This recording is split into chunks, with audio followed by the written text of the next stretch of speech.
औज़ुबिल्लाहिमिनश्शैतानिर्रजीम बिस्मिल्लाहिर्रहमानिर्रहीम। वजह तख्लीक़ के कायनात मोहसिन इंसानियत के सदक़े। मैं हूँ आपका दोस्त डॉक्टर मोहसिन।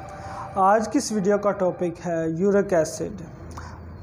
आज की इस वीडियो में मैं आपको बताऊंगा यूरिक एसिड क्या है, यूरिक एसिड कैसे होता है, जी इसकी अलामात क्या हो सकती है, कौन सी ऐसी ग़िज़ा से परहेज़ करें जिसकी वजह से हमें यूरिक एसिड ना हो, और इसका होम्योपैथिक ट्रीटमेंट क्या है। उम्मीद है दोस्तों आप अल्लाह ताला की रहमत और बरकत से बिल्कुल तंदुरुस्त हो, ताला की हिफ्ज़ ईमान में होंगे।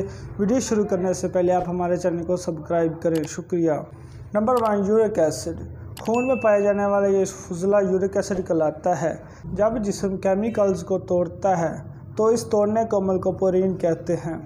यूरिक एसिड इंसानी जिस्म में पाया जाने वाला फुजला होता है जो कि क्रिस्टल फॉर्म में भी हो सकता है और सादा फॉर्म में भी हो सकता है। यूरिक एसिड खून से निकलता है और गुर्दों में फ़िल्टर होता है। गुर्दों में फ़िल्टर होने के बाद पेशाब में जाता है।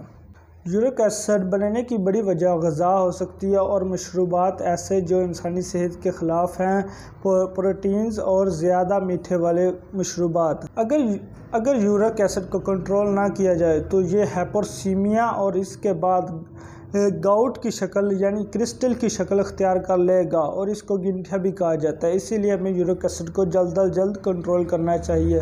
अब मैं आपको इसकी अलामात बताऊंगा कि अलामात इसकी क्या है। नंबर 1 पे है सूजन, नंबर 2 सोजिश हो जाना, नंबर 3 जोड़ों में दर्द, नंबर 4 जोड़ों पर लाली आ जाना, नंबर 5 हरकत महदूद हो जाना, और नंबर 6 जब आप बैठ जाएं तो उठना मुहाल हो जाना। ये यूरिक एसिड की बड़ी अलामात में शामिल हैं। अब मैं आपको इसकी वजूहात बताऊंगा क्यों हमें यूरिक एसिड का सामना करना पड़ता है।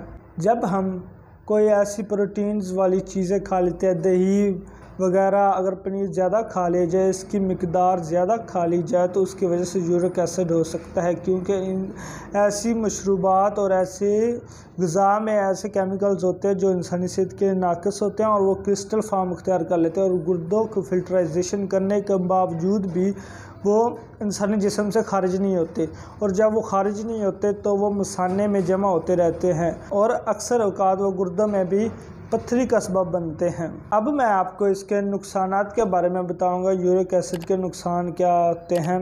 नंबर 1 गुर्दों की बीमारी, नंबर 2 दिल की बीमारी हो सकती है, नंबर 3 जोड़ों में दर्द बहुत ज़्यादा शिद्दत अख्तियार कर जाती है, नंबर 4 हाई ब्लड प्रेशर का मर्ज़ हो सकता है, नंबर 5 फैटी जिगर यानी जिगर पर चर्बी भी यूरिक एसिड की वजह से आ सकती है।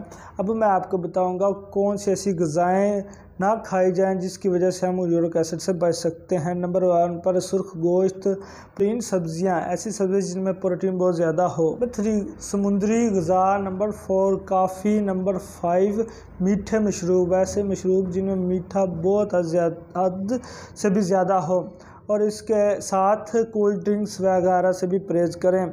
अब मैं आपको इसका इलाज होम्योपैथिक तरीक़ा से बताऊंगा कि होम्योपैथिक तरीक़ा से आप कैसे इसका इलाज कर सकते हैं।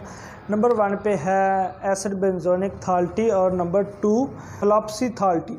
इन दोनों के 5-5 ड्राप दिन में 3 मरतबा लें। इंशाल्लाह 2 हफ्तों के दरमियान आपको बहुत ज़्यादा फ़र्क महसूस करेगा, और आप अगर फ़र्क महसूस कर रहे हैं तो इसको 2 माह और या 1.5 माह तक लाजमी इस्तेमाल करें। आपकी यूरिक एसिड से कुली शिफा हासिल करेंगे। मज़ीद ऐसे हेल्थ के मुतालिक वीडियो देखने के लिए हमारे चैनल को सब्सक्राइब करें, लाइक करें और शेयर करें। शुक्रिया।